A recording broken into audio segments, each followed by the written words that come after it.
Oui, alors bonsoir à toutes et à tous. Merci beaucoup de l'invitation. Je suis très heureux d'être avec vous ce soir. La dernière fois que je suis intervenu devant autant de commissaires aux comptes et d'experts comptables, c'était en 2011. J'étais président national du CJD à l'époque, du Centre des jeunes dirigeants d'entreprise, pour ceux qui le connaissent. Et la question était, est-ce que nous allons survivre alors que les banques seraient en mesure de pouvoir prendre les bilans comptables des entreprises? Et à l'époque déjà, la réponse qui était la mienne, c'est pensez peut-être à la formation et à l'accompagnement et au conseil. Et c'est un peu le sujet dont on va parler ce soir. Donc je suis très content d'être avec vous ce soir. Alors pour me présenter, je vais vous dire que j'ai 52 ans bientôt, le 6 mars prochain, que je suis papa de 6 enfants. J'ai 2 petits-enfants depuis quelques mois, ça fait 2-3 mois. Et si je dis ça quand je me présente, au-delà du fait d'être chef d'entreprise depuis l'âge de 19 ans, c'est pour vous expliquer pourquoi, chevillé au corps, je crois à la nécessité de changer les modèles économiques pour ne pas pénaliser les conditions d'habitabilité qu'on va laisser à ceux qui nous suivront sur cette planète. Et c'est ce qu'on est en train de faire sur les 2 sujets dont on va parler tout au long de cette soirée.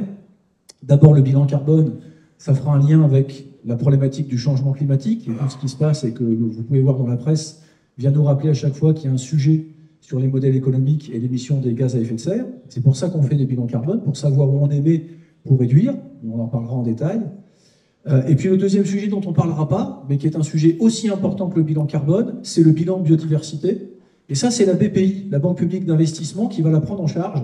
Et donc ça aussi, pour vos cabinets demain, dans vos entreprises, mais aussi pour les clients que vous accompagnez, on est à la 6e extinction, à l'effondrement de masse de la biodiversité. Ça aura un impact pour les générations futures, puisque voilà, s'il n'y a plus d'abeilles, il n'y a plus de pollinisation, il n'y a plus de fruits, il n'y a plus de légumes.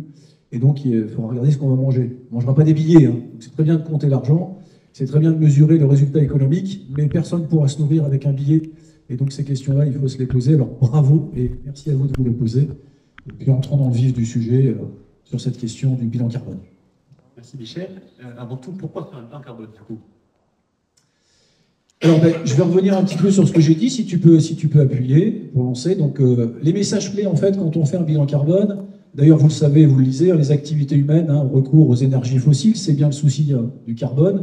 Et donc, c'est ça qui a déréglé, du coup, notre système climatique, c'est-à-dire qu'on a un climat qui fonctionne de moins en moins bien et qui crée, du coup, des sécheresses, des canicules, des inondations, etc., etc. Deuxièmement, ces impacts-là, il faut quand même en avoir confiance, se font déjà sentir auprès de 3,3 milliards d'êtres humains qui vivent dans des contextes très vulnérables liés à ce changement climatique. On n'en a pas forcément, nous, directement compréhension, mais c'est quand même un sujet qui touche la totalité de la planète. C'est la première fois que l'humanité a à régler, à l'échelle de la planète, des questions de survie de l'humanité. Parce qu'on ne fait pas de l'écologie pour sauver les petits oiseaux de la planète. Ça, c'est pas le sujet. Ça, les écologistes qui croient ça, c'est pas le problème. Le problème, c'est vraiment qu'on est en train de regarder, est-ce que les êtres humains vont continuer à vivre sur cette planète dans des conditions normales pour pouvoir vivre normalement. Et puis enfin, juste si tu veux revenir pour la troisième, effectivement, vous avez des secteurs d'activité qui sont en train de changer et qui sont fortement impactés par ces changements climatiques. On pourrait regarder, vous pourrez demander à vos confrères dans la région qui est la mienne, les Hauts-de-France, comment les entreprises qui se sont tapées 12 inondations en 3 mois dans le nord de la France ont bien vécu économiquement leur année. C'est du changement climatique. On n'est pas sur des phénomènes de catastrophes naturelles. On est sur des phénomènes où la condition économique, et donc c'est du dérèglement anthropique, c'est l'activité économique qui dérègle le climat par l'émission de CO2, c'est pas le climat ou la nature qui vient nous jouer des mauvais tours. Il faut vraiment le comprendre. C'est vraiment l'activité humaine aujourd'hui qui dérègle ces sujets-là. On poursuit. Et donc vous dire ensuite que c'est systémique. Donc on voit, il y a des impacts bien sûr qui sont directs, la pollution de l'air, la santé humaine, le manque d'eau, la désertification. Tu peux poursuivre. Et puis on a des éléments qui, eux, sont aussi du coup indirects. Vous avez la perte de biodiversité, la destruction des écosystèmes, l'insuffisance alimentaire, les conflits armés, la déforestation, les courants marins, enfin tout ce qui est super sympa à discuter, mais qui sont réellement les sujets qui sont liés à la nécessité d'aller vers un bilan carbone. Et donc c'est à toi, Mathias. Alors un bilan carbone, c'est quoi? Merci Michel pour cette question que tu me poses. C'est un outil, un formidable outil qui est né il y a plus de 20 ans, donc qui a été créé par l'ADEME et par un certain Jean Copici. 20 ans de recul quand même, on est à la version 9 je crois, et c'est tout simplement, comme son nom l'indique, on vise à comptabiliser des émissions de gaz à effet de serre. Alors, pour être comptable, avec les experts comptables commissaires en compte de la salle, comptabiliser, ça ne fait pas peur. Par contre, émissions de gaz à effet de serre, qu'est-ce que c'est?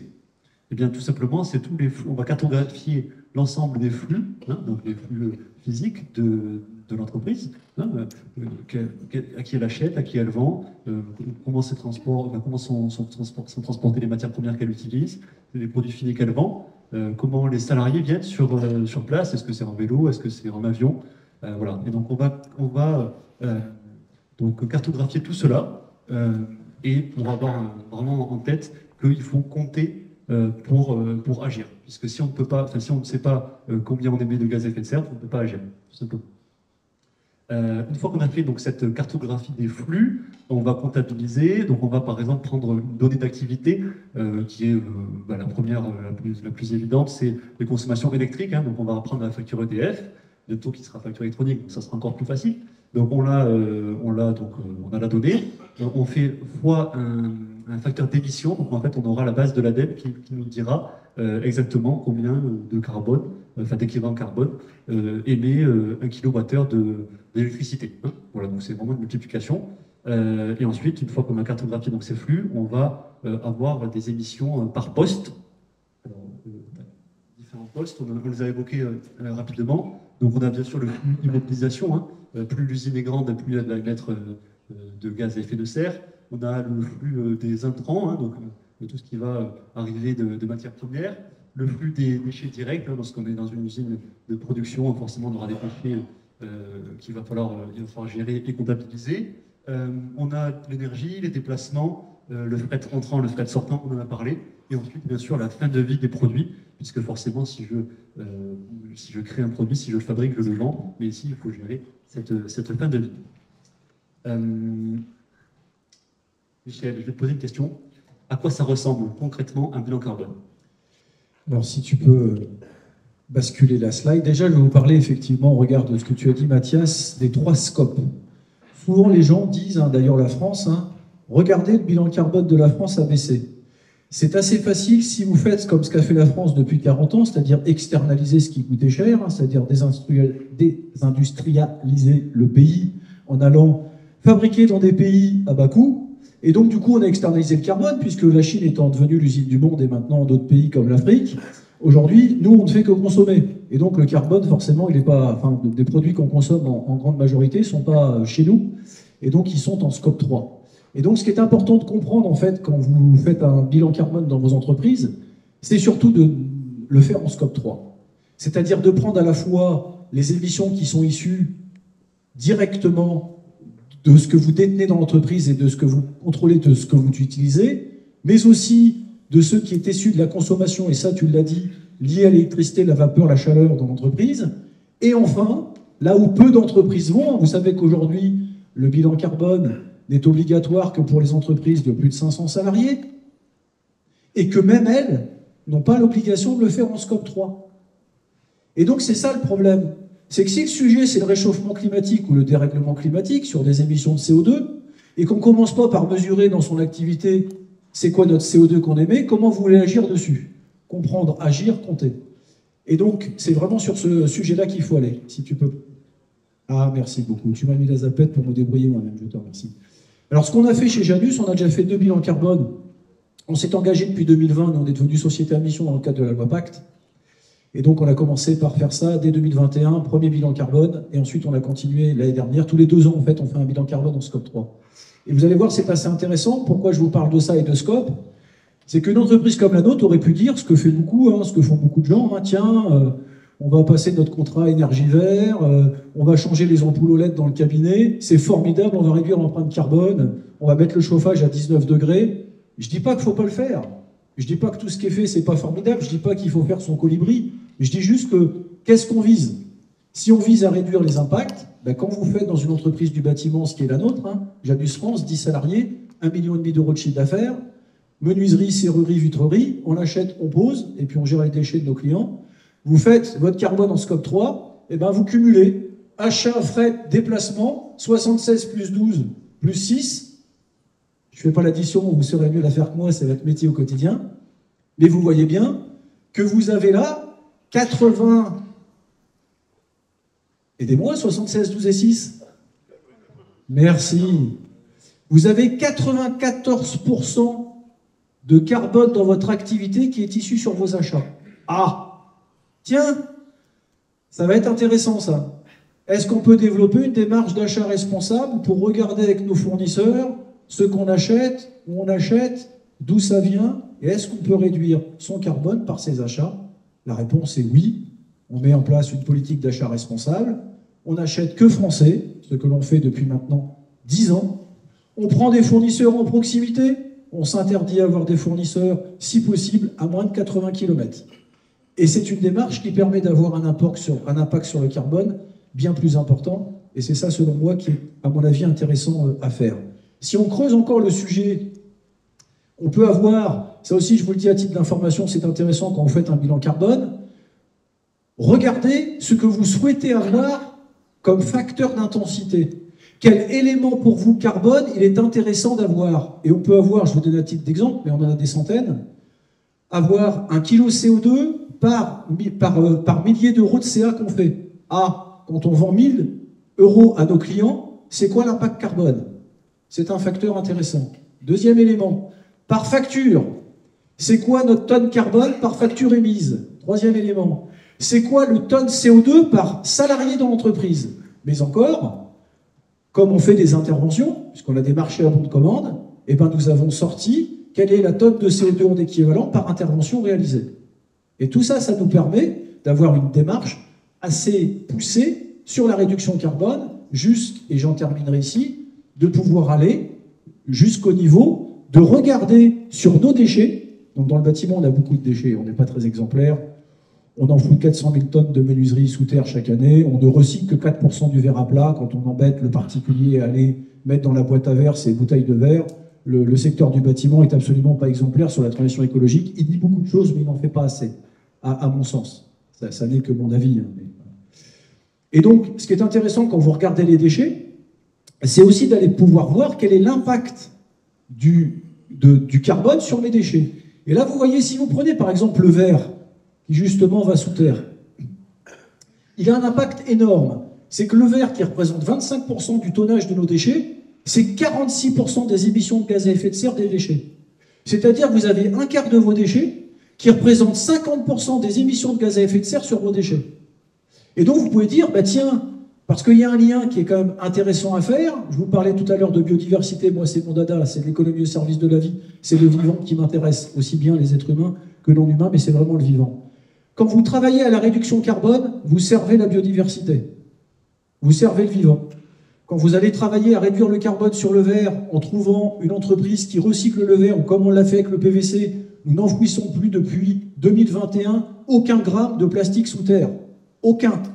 On a trouvé un industriel français, on démantèle les menuiseries, on les ramène à l'atelier, on a une filière, on refait des billes industriellement, on les réinjecte dans de l'économie circulaire. C'est possible pour une TPE de 10 salariés, donc on ne raconte pas que ce ne soit pas possible. C'est juste qu'à un moment donné, il faut avoir la compréhension des enjeux et la vision, et ça a été dit précédemment, et je suis heureux que vous l'ayez conscientisé, c'est qu'on sait bien que le poisson pourrit par la tête. Et que donc si les dirigeants des entreprises, chez vous ou chez vos clients, ne vont pas se former à la question du climat ou à la question de la biodiversité et aux impacts que ça aura sur les économies de demain, on peut parler des RSE, on peut faire des grands-messes, on peut faire des grandes soirées, on peut se raconter tout ce qu'on veut, on ne changera pas aux problématiques auxquelles l'humanité est confrontée, que sont le dérèglement climatique par les émissions de CO2 et l'effondrement de la biodiversité. Et ça demande effectivement un effort de penser différemment, pour agir différemment, et donc il faut commencer par aller se former. J'ai entendu la fresque du climat, et bien dedans, on regarde à quel moment on émet, où on émet, et ça commence à permettre de mener des actions pour réduire l'empreinte carbone. Mais c'est super de faire la fresque, c'est encore mieux de faire un bilan carbone. Et alors pour toi, mon cher Mathias, et pour la profession comptable, est-ce que tu peux nous en dire un peu plus? Exactement.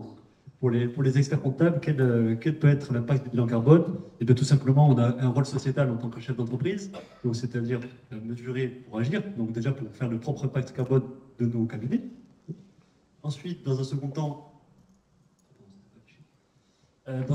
donc, pour nos clients, pour les accompagner donc, dans une démarche volontaire, hein, comme tu l'as dit, de faire le bilan carbone, ou alors lorsqu'ils sont soumis à la CSRD, dans le cadre de ESRS E1, le bilan carbone est un outil fabuleux pour ce reporting. Alors pour nos clients, deux volets à avoir en tête quand même. Il y a donc la partie élaboration, comme vous l'avez dit, hein, on fait le bilan carbone de nos clients.